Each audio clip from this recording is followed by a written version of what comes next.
Well, hello there, and welcome to Medicare Made Plain, brought to you by AssureSource. You know, the last few videos that we've talked about some foundational knowledge as it pertains to Medicare. We started with Medicare Part A, then we talked about Medicare Part B, and then our last video was about Medicare Part C, or Medicare Advantage. And so we thought that this video would be appropriate to be on Medicare Supplements. Medicare Supplements are not technically part of Medicare Part C, but they play in the same kind of sandbox. So I want to do those back to back so that it is easier for you to compare those two experiences. So again, thank you for stopping by our little place of business. We hope you learned something, and let's start talking about Medicare Supplements. So as we begin to talk about Medicare Supplements, we thought the best place to start was, how do Medicare Supplements work? In other words, what is the experience like for those folks who have a Medicare supplement? The best place to begin with this is to say that, as we've talked about in our Medicare Part A and Part B, there are some gaps in the coverage in Medicare Part A and B, whether it be a percentage of 20% under Part B or standard rates under Part A for hospitalizations. And so you need something to cover those gaps. And so you'll hear these called Medigap Policies. It's a little bit of an older term, but we still feel like it's a very good term. They really do cover the gaps that original Medicare doesn't play. All plans are standardized, which means that if you get a type of plan from one company and a type of plan from another company, they're both exactly the same. They have to follow federal and state laws, okay? And we'll kind of explain that a little bit better on the next slide. They help pay some of the cost original Medicare doesn't pay. They're going to cover everything except for the Medicare Part B deductible. The most common plan today is a Medicare Plan G by far, and the only cost that's not covered by Medicare, as long as it's a Medicare approved procedure, is going to be that Medicare Part B deductible, which this year is $257 in 2025. You are required to pay a premium on all of these plans. If you've watched our video on Medicare Advantage plans, you know that many Medicare Advantage plans have no extra cost at this time. That's not the way supplements work. Supplements will always have a premium, and they do go up every year. And they're sold by private insurance companies. In fact, most markets have 50, 60, 70 on up as far as the different companies that offer Medicare supplements in each market. So now that we've talked about how these plans work, let's talk about just how these plans are standardized, okay? You can get a plan A through D, an F and a G, or an N, okay? All of these policies have to offer the same basic benefits if the plans are the same. We like to say that a plan G is a plan G is a plan G. Now, what do we mean by that?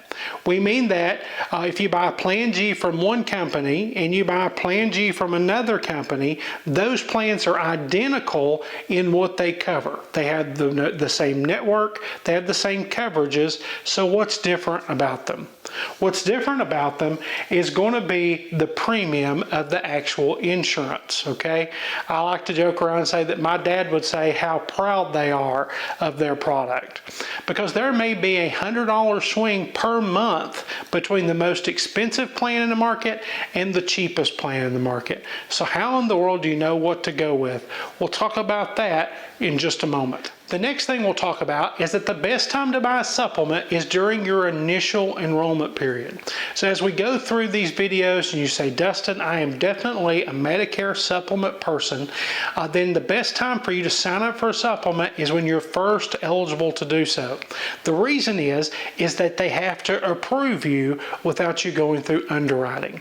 Underwriting means that you have to meet certain health criteria, have to answer some health questions. There's maybe a list of medicines that you can't be on, and it's not impossible to get a supplement later on, but it's not all that easy either.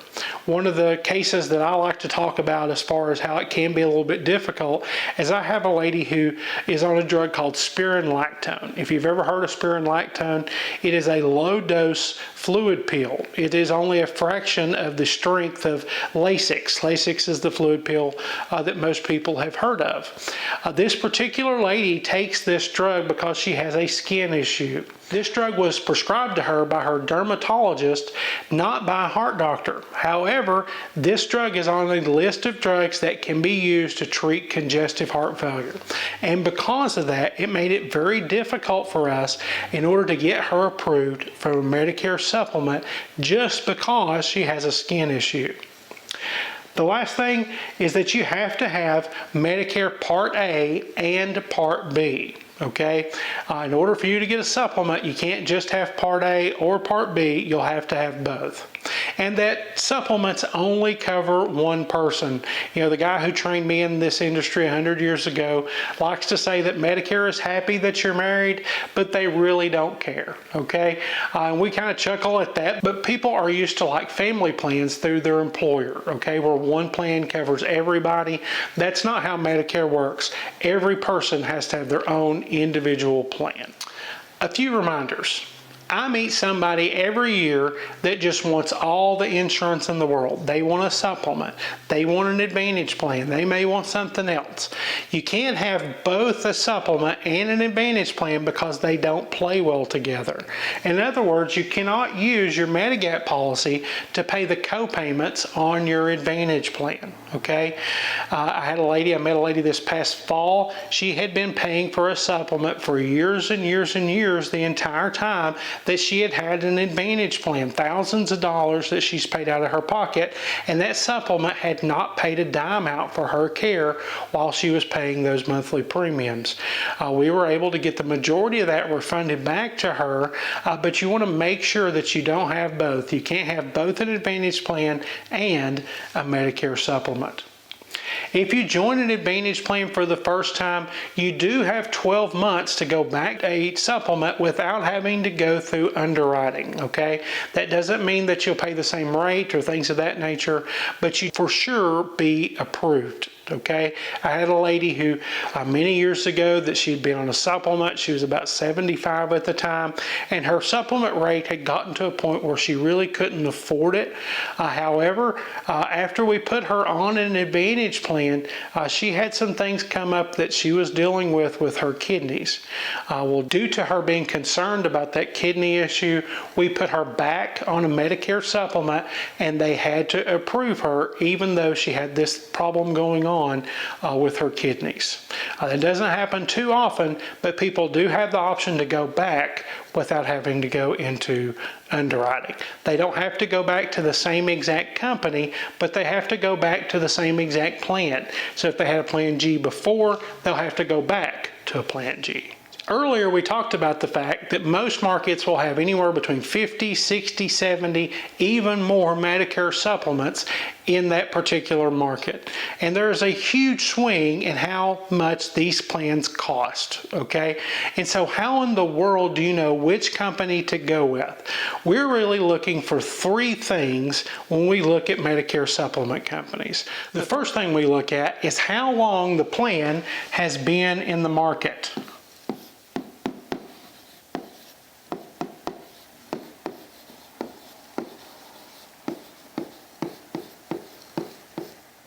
The reason we care about how long a company has been in the market is that every market is different. Different health situations, different doctors, different hospitals in which they escalate care. In other words, if somebody gets really sick in your area, where do they escalate care to? And because all of those are totally different, we want to know that that plan has been there for a while so that they understand the market really well. The second thing we look at, and the one that a lot of people care about the most, is going to be their history of rate increases.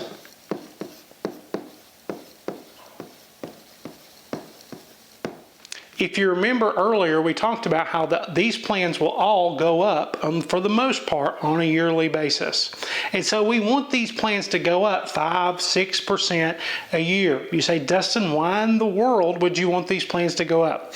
The reason is there ain't nothing in this world getting cheaper, right? Everything's getting more expensive, and healthcare is no different.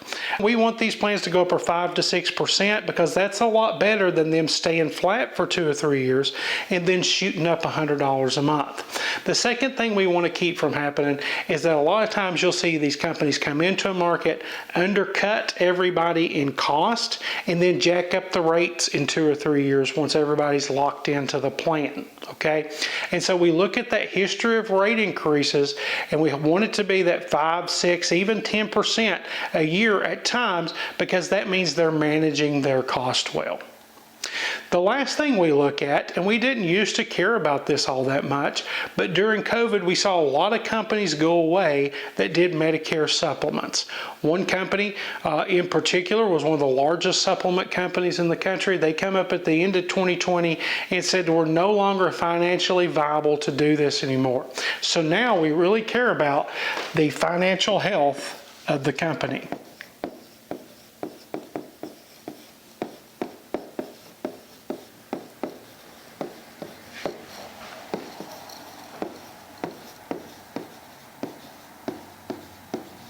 We want to be able to feel comfortable that this plan is going to be around for a very long time to carry you through your entire retirement and your time on Medicare. So what are those 3 things again? We want to know how long they've been in the market. How well do they know about the area that you live in? The second thing we look at is their history of rate increases. Are they managing their cost well? Are these going up in small incremental rates? And then lastly, we look at their financial health so that we can feel comfortable that they're going to be around for a very long time. The last thing we'll talk about as we talk about supplements are the different types of supplement plans. Again, you have anywhere between A through D, F and G, or an N. But by far, the 2 most common supplements are going to be a Plan F and a Plan G. However, if you're new to Medicare after January the 1st of 2020, you can no longer get a Plan F. You'll have to get a Plan G. The only difference between a Plan F and a Plan G is that Part B deductible. On a Plan G, you have to pay the $257 a year deductible, but you don't under a Plan F. The real reason that Medicare got rid of Plan Fs is that companies are charging $600, $700 more a year in premium, that the only difference between those 2 plans is going to be that $257 deductible. You will see some Plan Ns from time to time. The real trouble with a Plan N is going to be Part B excess. You say, Dustin, what's Part B excess?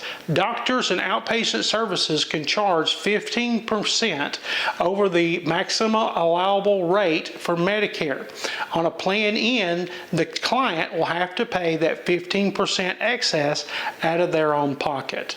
Okay, the other things, you still do have to pay the deductible just like you do on the Plan G, but if you go to the doctor, it's a $20 copay, and the emergency room has a $50 copay. I like to say that I'm not a prophet in any way, form, or fashion, but I do believe you'll see high deductible Plan Gs become more prominent over the next 10 or 15 years. These particular plans have a much larger deductible. It's $2,870 this year.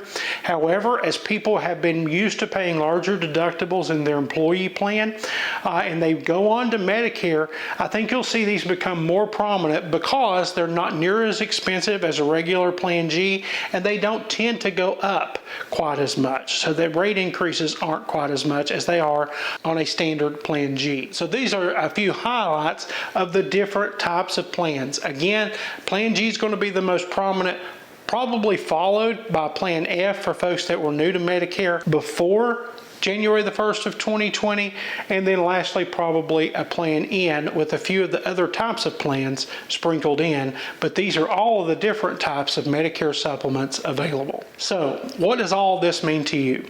It means that if you have gone through these videos and you say, Dustin, I for sure want a supplement, there's a few key things to remember. First off is you want to get one when you're first eligible to get one, because then you don't have to go through underwriting and have to worry about getting denied down the road. The second thing is you want to make sure you get on a good company that you don't have to worry about the rates skyrocketing on you in a few years, the plan going away in a few years, anything of that nature, so that you know you're on the right plan in your particular market, okay? Because there's a lot of different options available. So then what if you need more help? with all of these options, how do you know the best plan? Well, again, as always, if you ever need our help here at AssureSource, we never charge for anything that we do. We can walk you through all of the different plans available. We'll take you through those 3 criteria of how long they've been in the market, their history of rate increases, and then their financial health, so that we can say that if you are a Medicare Supplement person, we can get you on the best plan in your particular market. If you do need more help, there's a few ways for you to reach out to us in the description of this video. If you do so, that comes straight to me, Dustin Huffman, and then I will get you in touch with the agent that is closest to you and the best equipped to deal with your particular situation. Well, again, we thank you for stopping by. We hope you learned something. If we can ever help you, we'll do our very best to do so, and we never charge for anything we do. Well, we hope you have a blessed rest of your day. Thank you. Bye-bye.